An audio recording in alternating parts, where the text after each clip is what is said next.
তো ইসলামের মধ্যে অনেক সাহাবায়ে কেরাম ছিলেন, তার মধ্যে প্রখ্যাত একজন ইসলামের সাহাবায়ে কেরামের মধ্যে এবং হাদিস বিশারদের মধ্যে একজন ছিলেন, যিনার নাম হলো হযরতে আবু হুরায়রা রাদিয়াল্লাহু তাআলা আনহু। সুবহানাল্লাহ বলবেন না? হাদিস বিশারদের মধ্যে অত্যন্ত শ্রেষ্ঠ একজন সাহাবায়ে কেরামের মধ্যে অন্যতম ছিলেন হযরতে আবু হুরায়রা রাদিয়াল্লাহু তাআলা আনহু। ইসলাম ধর্ম গ্রহণ করার পর ওনার আম্মা জান ওনাকে বেশি বেশি আঘাত করতেন পিঠের মধ্যে। কোথায় আঘাত করতেন? পিঠের মধ্যে। আমাদের সমাজে দেখবেন এলাকাতে সন্তান যদি অন্যায় করে মা বাবা তারা মারে না, মারলে কিন্তু এমন দেখবেন অনেক জায়গায় মারার একটা কিছু কোয়ালিটি আছে। আবার যদি ঘুমাইরে ফিটা মারে, এই ফিটা পিঠে লাগার পাশাপাশি মনে করেন গালে মুখে এমন অনেক জায়গায় লাগে না। তো আবু হুরায়রা রাদিয়াল্লাহু তাআলা আনহুকে যে ওনার আম্মা জান প্রত্যেকদিন মারতেন, এটার কারণ কি? আবু হুরায়রা রাদিয়াল্লাহু তাআলা ইসলাম কবুল করছেন, ওনার অন্যায় এটা। অন্যায় কি? ইসলাম কবুল করছেন। তা আবু হুরায়রা রাদিয়াল্লাহু তাআলা দূরে প্রশ্ন করা হয়, তোমার যে প্রত্যেকদিন তোমার মা মারে, তুমি ইসলাম কবুল করলা, আচ্ছা কারণটা কি? এত মাইন না খেয়ে ইসলাম ধর্ম ছাইড়া দেওয়া তো যায়। আবু হুরায়রা রাদিয়াল্লাহু তাআলা বলে, আরে ইসলাম ধর্ম কবুল করার পর ছাইড়া দিলে এটাকে তো ইসলাম ধর্ম বলে না, কবুল করার পর শেষ পর্যন্ত ধরে রাখার নাম ইসলাম। আপনার সুবহানাল্লাহ বলতে এত অবহেলা করতেছেন, এই অবহেলা করার নাম ইসলাম না। আর আমি যদি অবহেলার জিনিসটা যদি বুঝতাম আর জানতাম, আমি আজকে এশারের নামাজ কয়জন পড়ছে জিজ্ঞাসা করলে সব ভাগ করে থাকবে, বেশিরভাগ পাওয়া যাবে না। মসজিদ খালি ওয়াজ মাহফিলে মানুষ যদিও থাকে। তা আবু হুরায়রা রাদিয়াল্লাহু তাআলা আনহু প্রত্যেকদিন বাড়িতে যাওয়ার পর ওনার আম্মা জান ওনার পিঠের মধ্যে আঘাত করতেন, মারতেন। উনি বাড়িতে থেকে একদিন কান্না করতে করতে আসরের নামাজের পরবর্তী সময় নবীজির দরবারে আসছেন, কান্না করতেছেন। আল্লাহর হাবিব প্রশ্ন করে, আবু হুরায়রা কান্না করো কেন?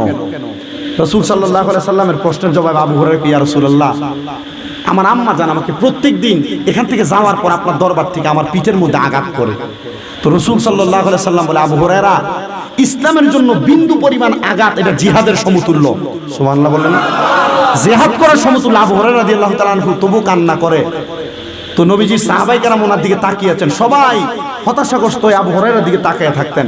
আল্লাহর হাবিব সাল্লাল্লাহু আলাইহি সাল্লাম লাস্ট একদিন প্রশ্ন করেন, আবু হুরায়রা এত কান্না করার কারণ কি? তোমার আম্মা তোমারে বেশি মারছে?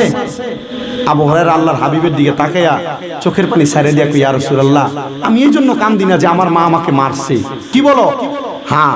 তো একদিনের মার বাবলা কাটা, মরুভূমিতে যে কাটা হইতো, পাথরের চিপায় চিপায় যে কাটাগুলো হইতো, এগুলোর নাম কি? বাবলা কাটা। এই কাটার আঘাত আবু হুরায়রার পিঠে মারার সাথে সাথে আবু হুরায়রার বাম গালের অংশে একটু কাইটা গেছে।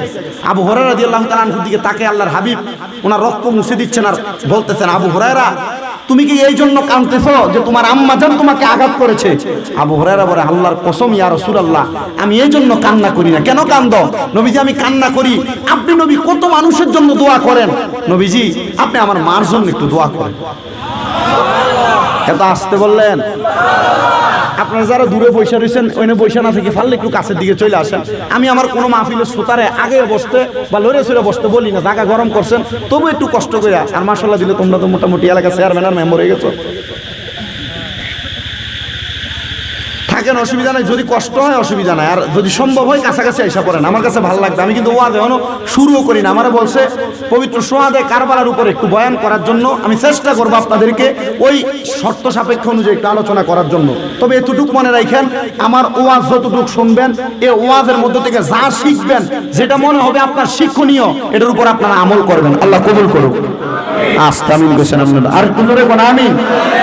তা আবু হুরায়রা রাদিয়াল্লাহু তাআলা আনহু প্রশ্ন করা হয় যে তোমার মা তোমারে প্রত্যেকদিন আঘাত করে, আর তুমি বলতেছো আমি নবী তোমার মার জন্য দোয়া করতে।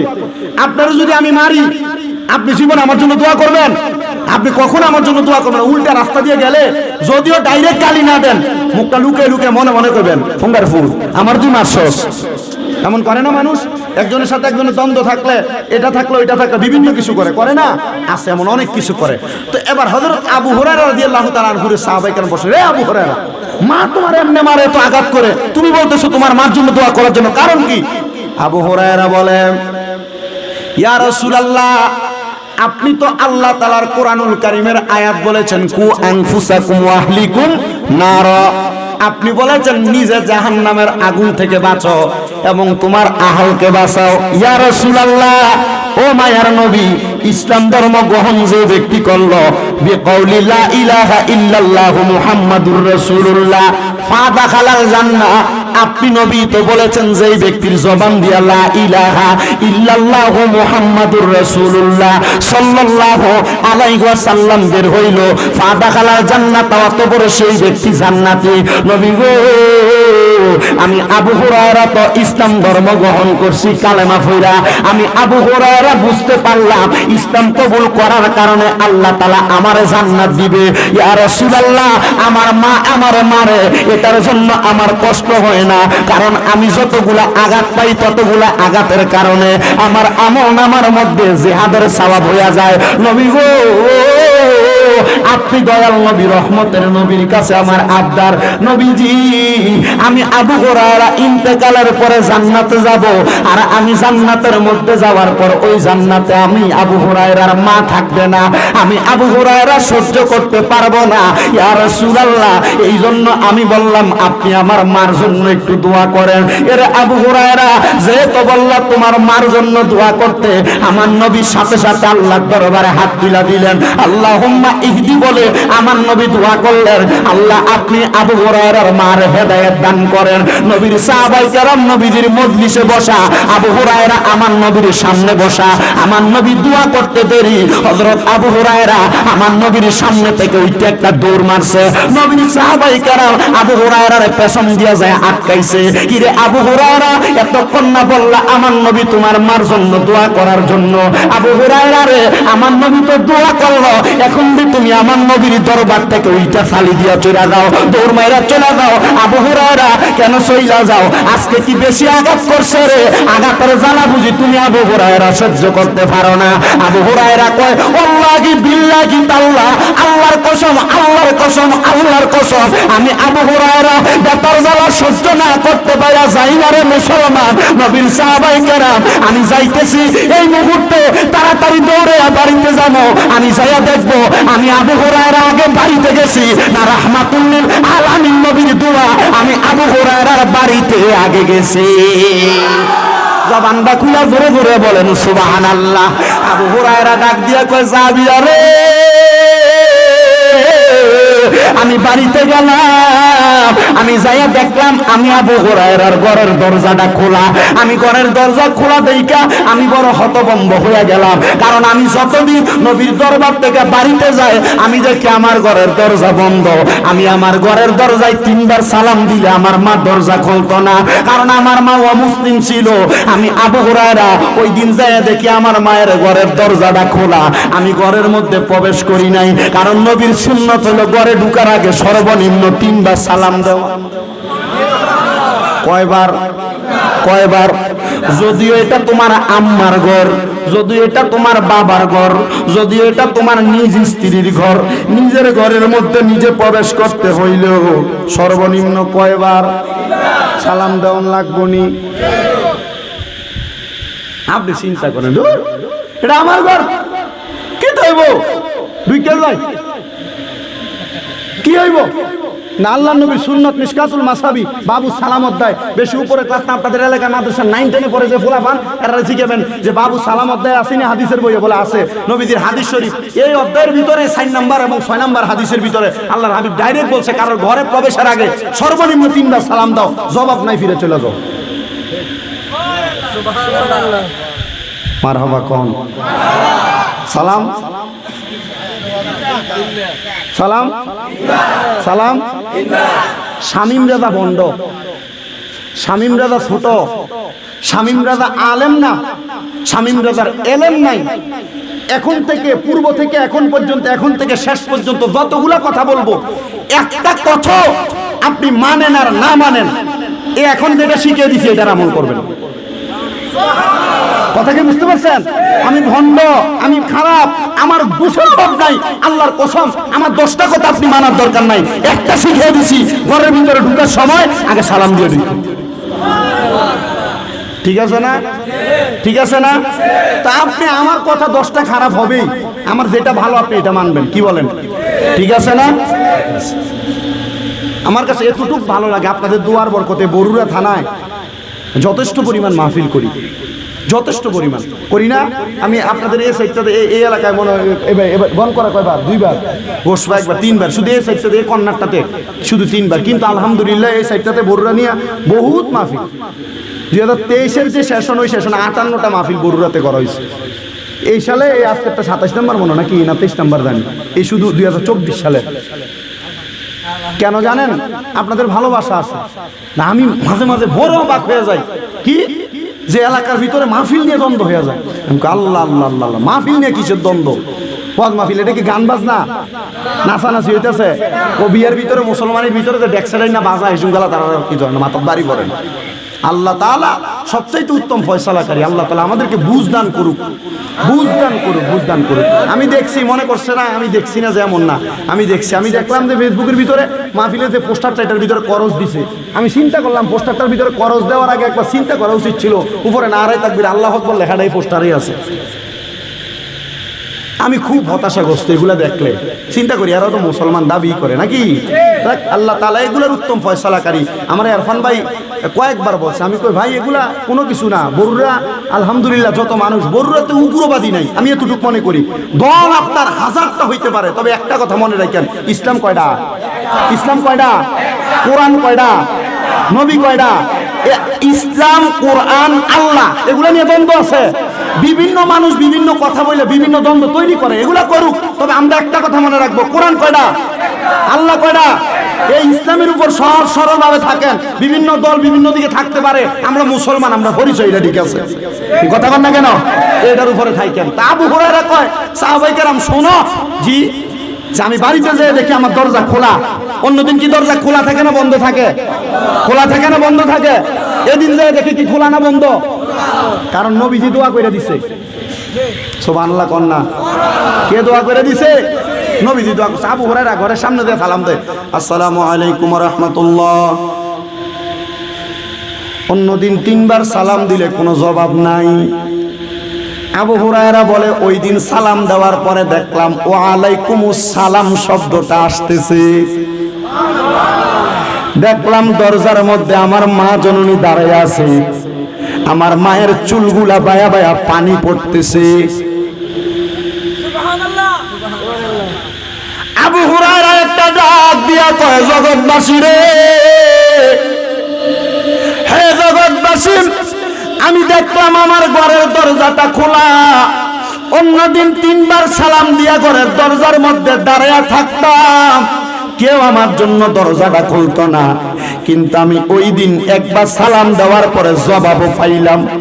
আমি দেখলাম আমার মায়ের চুলগুলা বায়া বায়া পানি পড়তেছে। আবু হুরায়রা কই, আমি আমার মা জননীর প্রশ্ন করলাম, মা গো মা, ও মা, অন্যদিন তো আপনি আমার জন্য দরজা খুলেন না, মা গো, আজকে কেন গো দরজাটা খুললেন জানতে চাই।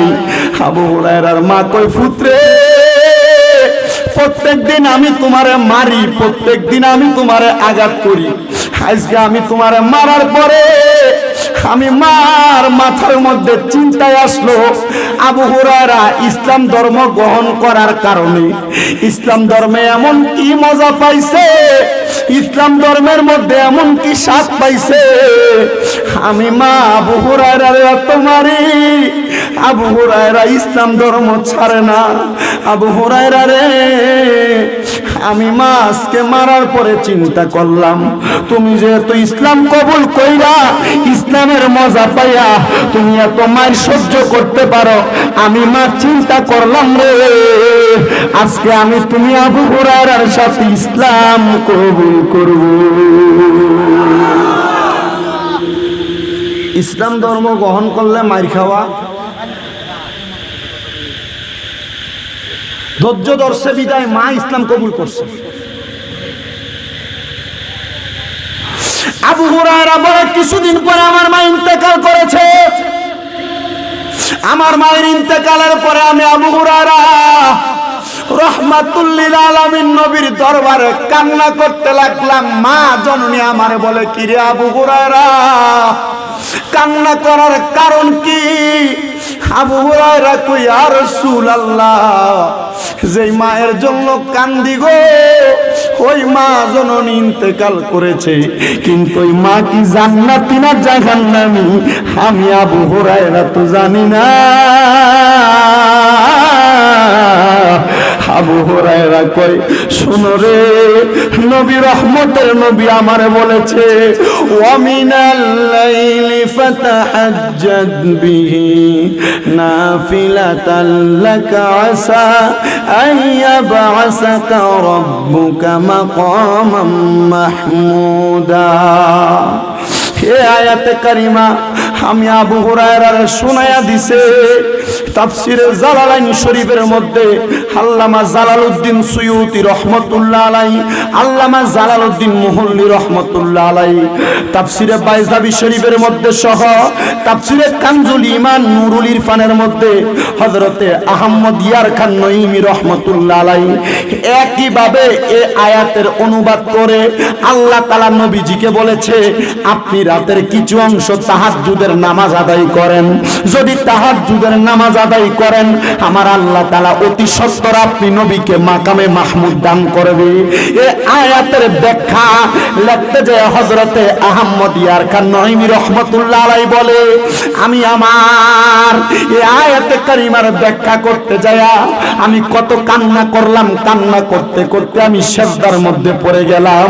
আমি দেখলাম এই আয়াতে কারিমার তাফসীর লেখার পূর্বে আমি যখন কান্না করতে করতে বেহুশ হয়ে গেলাম, রহমাতুল লিল আলামিন নবী আমি আহমদ ইয়ার খানের সামনে চলে আসছে। আমি জিজ্ঞাসা করলাম ইয়া রাসূলুল্লাহ, আমার আল্লাহ বলেছে আপনি নবীকে তাহাজ্জুদের নামাজ আদায় করার জন্য, আপনি নবী তো তাহাজ্জুদের নামাজ আদায় করেছেন, আল্লাহ তাআলা বলেছে আপনাকে তাহাজ্জুদের নামাজের কারণে অতি সত্বর মাকামে মাহমুদ দান করবে। নবী গো, নবী গো, নবী গো, এই তাহাজ্জুদের নামাজ কি শুধু আপনি নবীর জন্য নাকি আমার নবী রহমতের নবী ওই নবী জানায়া দে উম্মত ওই তাহাজ্জুদের নামাজ শুধু আমি নবীর জন্য না। এই আয়াত যখন আমি নবীর উপরে নাজিল হয়েছে আমি নবী সিজদার মধ্যে পড়ে পড়ে কান্না করেছি আর আমার আল্লাহর কাছে বলেছি আল্লাহ আপনি আমাকে মাকামে মাহমুদ দিবেন, অসুবিধা নাই, তবে আমার মনটা চাই আল্লাহ গো মাকামে মাহমুদ শুধু আমি চাই না, আমার উম্মত যদি তাহাজ্জুদের নামাজ পড়ে আপনি আমার উম্মতের কি দান করবে।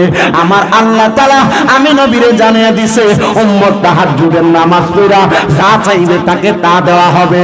আবু হুরায়রা রাদিয়াল্লাহু তাআলা আনহু বলে আমি তাহাজ্জুদের নামাজ পড়ে সিজদার মধ্যে কাঁদতেছি আর আমি আবু হুরায়রা দেখলাম আমার মা জননী জান্নাতের মধ্যে সুন্দর একটা গালিচার মধ্যে হাঁটা চলা করতেছে। হে মা আপনি কেন জান্নাতের গালিচার মধ্যে হাঁটতেছেন? মা জননী বলেছে একমাত্র মুশরিকি পথ ছেড়ে দিয়ে, শিরিকের পথ ছেড়ে দিয়ে আমি আল্লাহ এবং তার রাসূলের পথে চলে এসেছি বিদায় তোমার মতো সন্তানের নেক দোয়ার কারণে আমার আল্লাহ তাআলা আমি মা জননীর কবরটাকে নাজাত করে দিয়েছে।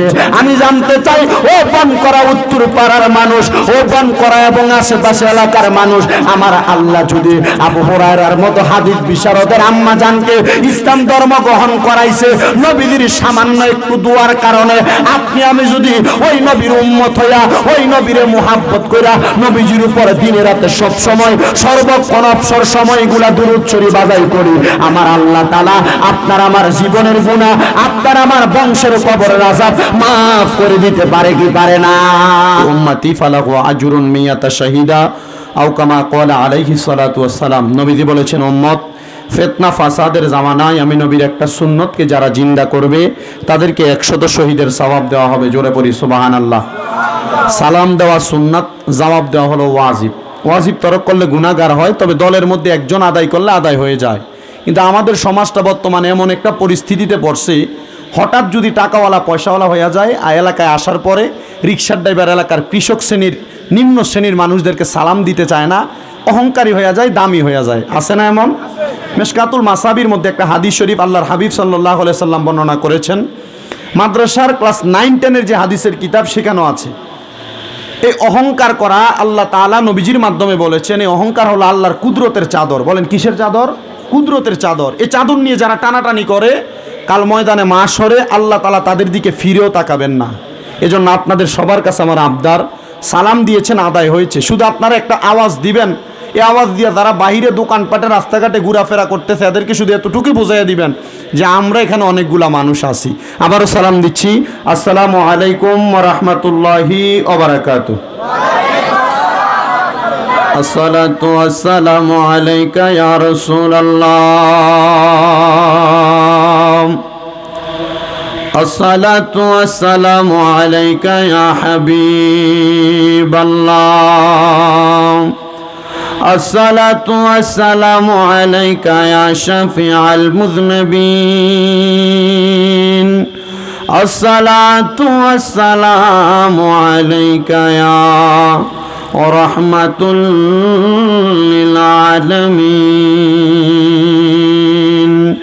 আলহামদুলিল্লাহি ওয়াসসালাতু আলা নবিয়িহি ওয়াল ওয়াযনু ওয়াল আদলু ওয়াল ফাযলু ওয়ান নাজমু বিল জুজাম বিওয়াহদাতিহি বিকিবরিয়াইহি বিসুলতানিন ওয়া বিইতিকানিন ওয়া বিইলানিন ওয়া বিঈমানিন ওয়া বায়ানিন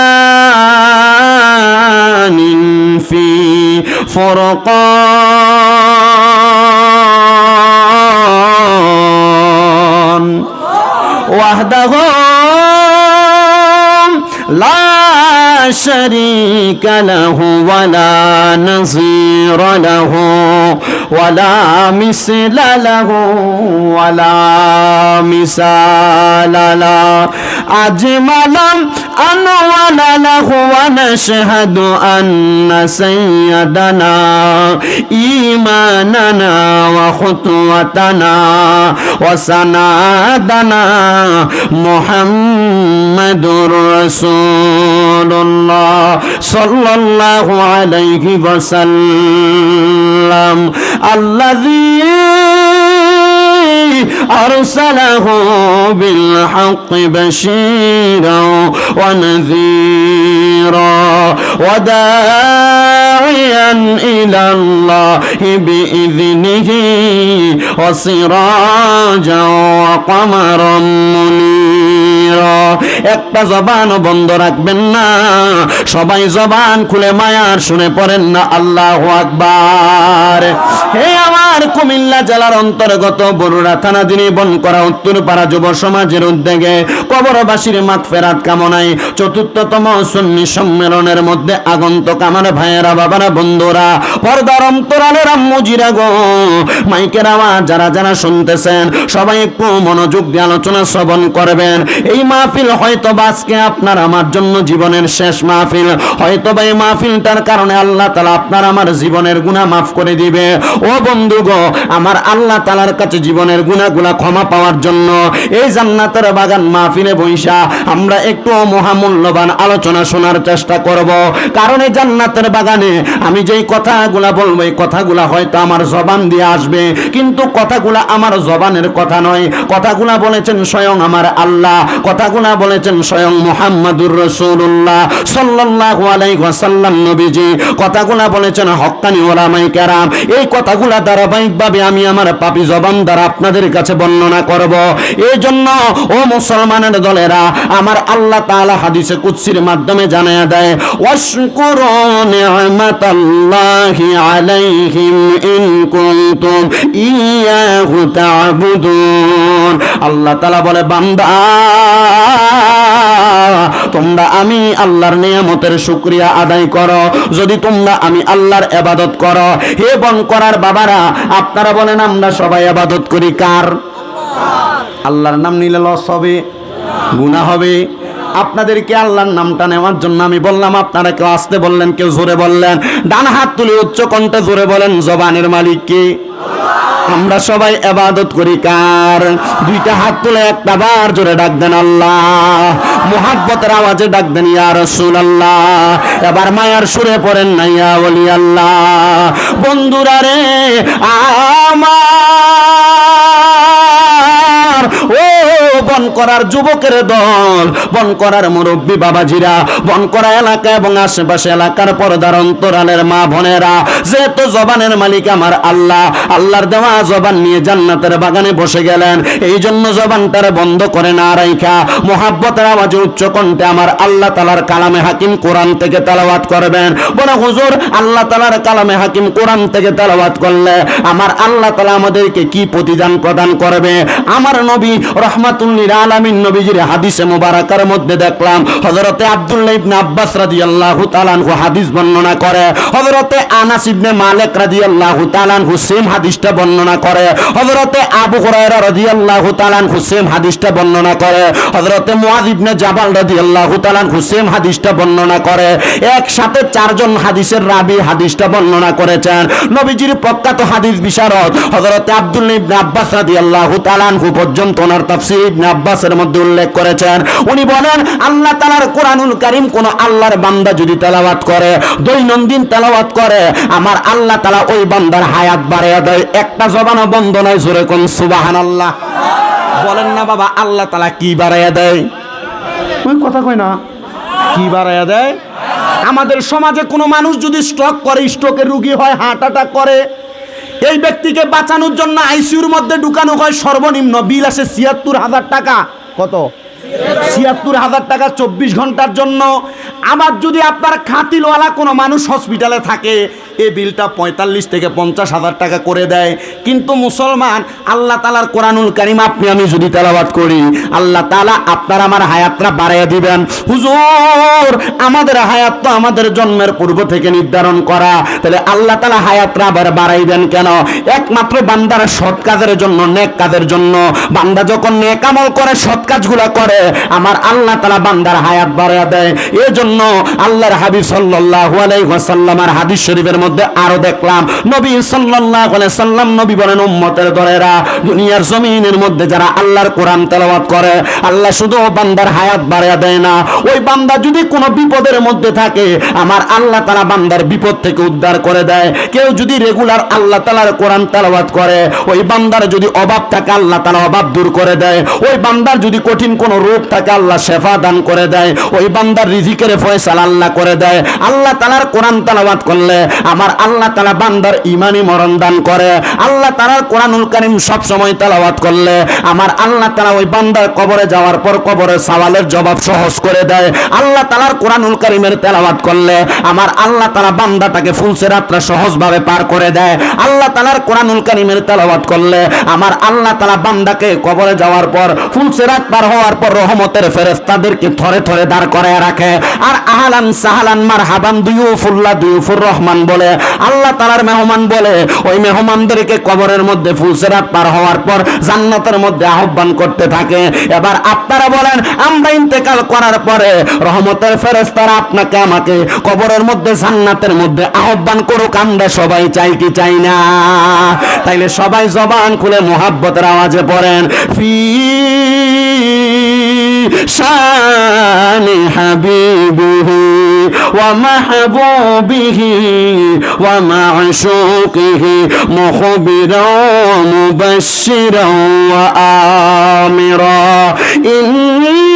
ইন্নাল্লাহা ওয়া মালাইকাতাহু ইউসাল্লুনা আলান নাবিয়্যি ইয়া আইয়ুহাল্লাযীনা আমানু সাল্লু আলাইহি ওয়া সাল্লিমু তাসলিমা। আল্লাহুম্মা নরমাল পানি, নরমাল খোলা পানি মুহাম্মদ ওয়া আলা আলিহি।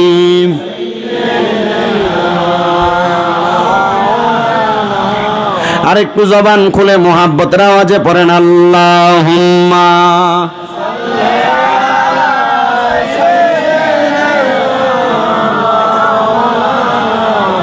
মুহাম্মদ ওয়া আলা আলিহি।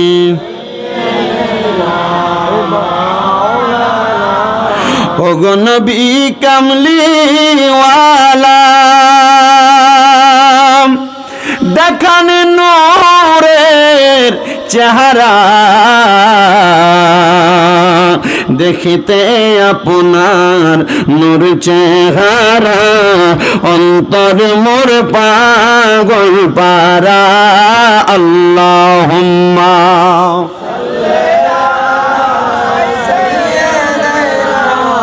মাওলানা মুহাম্মদ ওয়া আলা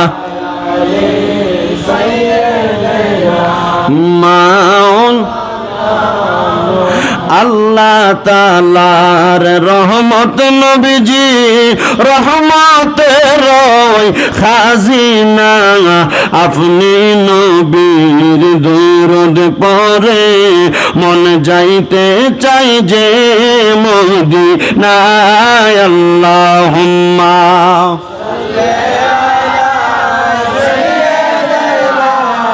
লোড একটু বাড়ান, লো লো। মাদ ওয়ালা আলে সাইয়্যিদনা হে আমার বন করা এলাকার ভাই বাবারায় আমি জানতে চাই আমার নবীর উপর দুরূদ শরীফ পড়লে লাভ না লস? আসতে হয়েছে আরেকটা বার জোরে কোন লাভ না লস? আমার দয়াল নবী রহমাতুল লিল আলামিন নবী কয় উম্মতের দলেরা যেই ব্যক্তি আমি নবীর উপরে একবার দুরূদ শরীফ আদায় করবে, একবার দুরূদ শরীফ আদায় করবে, আমার আল্লাহ তাআলা ওই ব্যক্তির নামে জান্নাতের মধ্যে একটা বৃক্ষ রোপণ করবে।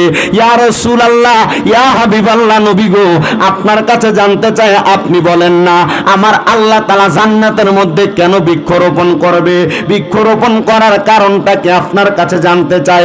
আমার দয়াল নবী রহমাতুল লিল আলামিন নবী বলে উম্মত ওই বৃক্ষের মধ্যে যতগুলা গাছের পাতা থাকবে ওই গাছের পাতার পরিমাণ সওয়াব আমার আল্লাহ তাআলা তোমার আমার আমলনামার মধ্যে লিখে দিবে। মুসলমান দুরূদ পড়বেন একবার, আমলনামার মধ্যে আল্লাহ তাআলা একটা নেকি লিখবেন না। একবার দুরূদ পড়লে আমার আল্লাহ জান্নাতের মধ্যে গাছ রোপণ করবে।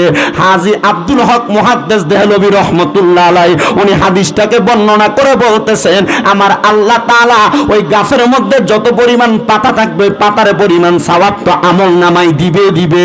ওই বান্দা মুহাব্বতে যে জায়গার মধ্যে থেকে দুরূদ শরীফ আদায় করে আমার নবী বলে আমি দয়াল নবী রহমাতুল লিল আলামিন নবী ওই ব্যক্তি কোন জায়গার মধ্যে বৈশা আমি নবীর প্রতি দুরূদ শরীফ আদায় করে আমি নবী ওই ব্যক্তির পরিচয় জানি। শুধু পরিচয় জানি না, আমি নবীজি তার বাবার নাম পর্যন্ত জানি। ইয়া রাসূলুল্লাহ, ও মায়ের নবী, আপনি নবীজির কাছে আমরা জানতে চাই আপনি নবীর প্রতি দুরূদ শরীফ আদায় করলে আর কি লাভ হবে? হাদিস শরীফের মধ্যে পাওয়া যায় হযরতে আনাস ইবনে মালিক রাদিয়াল্লাহু তাআলা আনহু হাদিস বর্ণনা করে। উনি বলে আমি আনাস ইবনে মালিক রাদিয়াল্লাহু তাআলা আনহু সব সময় আমার নবীজিকে দুরূদ শরীফ আদায়কারী রহমতের সাহাবায়ে কেরামদেরকে দেখতাম বেশি দুরূদ শরীফ পড়নেওয়ালাদেরকে মোহাব্বত করতেন। ইয়া রাসূলুল্লাহ, ইয়া হাবিবাল্লাহ নবী গো, আপনি কেন মোহাব্বত করতেন জানতে চাই। আমার নবী বলেন এই দুরূদ শরীফের কারণে আমার আল্লাহ তাআলা আমি নবীর লক্ষ লক্ষ কোটি কোটি গুনাহগার উম্মতদেরকে নাজাত প্রদান করবে। জোরে বলেন সুবহানাল্লাহ।